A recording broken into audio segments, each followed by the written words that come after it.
Murder, mayhem, madness. Today, we're unraveling the chilling timeline of Rob Zombie's House of a Thousand Corpses universe, exploring its connections to real-life horror inspirations and digging into how the chaos unfolds. It's truly the most shocking crime scene that this reporter has ever witnessed. The Firefly family was inspired by the infamous Manson family and real-life killers like Ed Gein, whose gruesome crimes influenced the macabre set design and themes. Rob Zombie's background as a musician heavily influenced the film's gritty, chaotic style. Even the name, Otis Driftwood, comes from a Marx Brothers character. The film's grindhouse aesthetic is a nod to 1970s exploitation cinema, with the Texas Chainsaw Massacre being a primary influence.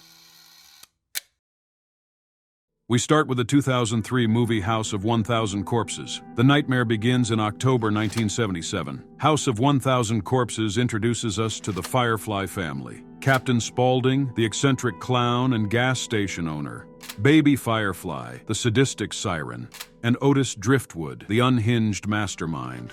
A group of curious travelers is lured into the Firefly family's twisted world, while exploring the urban legend of Dr. Satan. What starts as a quirky adventure quickly devolves into a grotesque nightmare of torture and murder. 1977 was the year the Firefly family's reign of terror really kicked off, marking the beginning of their dark legacy.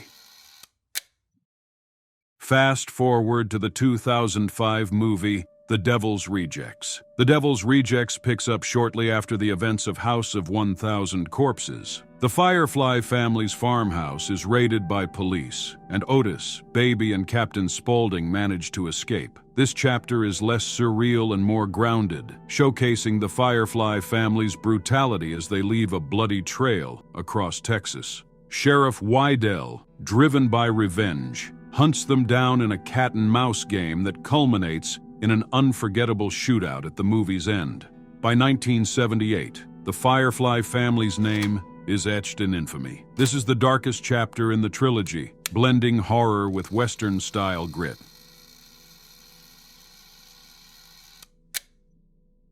The final chapter in the Firefly trilogy is showcased in the 2019 movie, 3 from Hell. After a decade of silence, the Firefly family resurfaces in 3 from Hell. Despite being presumed dead after the Devil's Rejects shootout, Otis and Baby survive and are imprisoned for years. Their escape is orchestrated with the help of Winslow Foxworth Coltrane, aka The Midnight Wolfman. Set in the late 1980s, this film explores how the Firefly family continues their reign of terror, even as time and incarceration have changed them. While not as critically acclaimed as its predecessors, 3 from Hell provides closure to the Firefly saga. By the late 1980s, the Firefly family proves they're unstoppable, continuing their brutal legacy despite the odds. The Firefly trilogy spans over a decade in-universe, from the late 70s to the 80s, delivering a blood-soaked saga of survival and carnage. And that's the twisted timeline of the Firefly family universe. Which movie in the trilogy is your favorite? Or are you brave enough to watch them all back-to-back? Let us know in the comments below.